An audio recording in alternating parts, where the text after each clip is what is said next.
இயற்கை செயல்பாடுகளை இயற்கை செயல்பாடுகள் அல்லாது வேறு வகையில் வெளியாக்குதல் உங்களுக்கு புரிந்திருக்கும் என்று நினைக்கிறேன். இது எப்பொழுது நிகழ்கிறதோ அப்பொழுதே நோன்பு முறிந்துவிடும். வேண்டுமென்றே ஒருவர் வாந்தி எடுத்தால் நோன்பு முறிந்துவிடும். அதுவே தானாக வாந்தி வந்தால் நோன்பு முறியாது.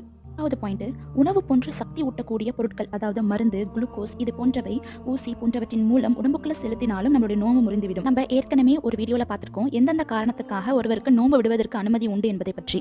நோயாளிகளுக்கும் நோன்பை வைக்கிறதுக்கான சக்தி இல்லாதவங்களும் நோன்பு விடுறதுக்கு அனுமதி உண்டு. அவங்களுக்கு எப்போ முடியுதோ அவங்களுடைய நோய் சரியாகுதோ அதுக்கப்புறம் விட்ட நோன்புகளை அவங்க கலா செய்து வைக்கலாம். இது போன்ற நிலையில அவங்க நோன்பு வைக்க முடியாம இருக்கும் பொழுது நோன்பு வச்சுக்கிட்டு இது போல அவங்க குளுக்கோஸ் சக்தி ஊட்டக்கூடிய ஊசியெல்லாம் போடுறதும் சாப்பிட்றதுக்கும் குடிக்கிறதுக்கும் சமந்தான். இது போல அவங்க செஞ்சாலும் நோன்பு முறிந்துவிடும். மேலும் எந்த விஷயத்தை அல்லாஹ் செய்யக்கூடாது அப்படின்னு தடுத்து உள்ளானோ அந்த விஷயங்களை நம்ம மீறி செஞ்சா அதுவும் பெரும் பாவமாகும். அடுத்த பாயிண்ட், ஹைலோ நிஃபாஸ் உடைய பெண்கள், அதாவது மாதவிடாய் மற்றும் பிரசவ ரத்தம் வந்துவிட்டால் அவங்களுடைய நோன்பு முறிந்துவிடும். அவர்கள் விட்ட நோன்பை திரும்பவும் கலா செய்து வைக்க வேண்டும். ஆனா இந்த மாதிரியான நேரங்கள்ல அவங்க விட்ட தொழுகையை திரும்பி கலா செய்து தொழுக வேண்டிய அவசியம் இல்லை.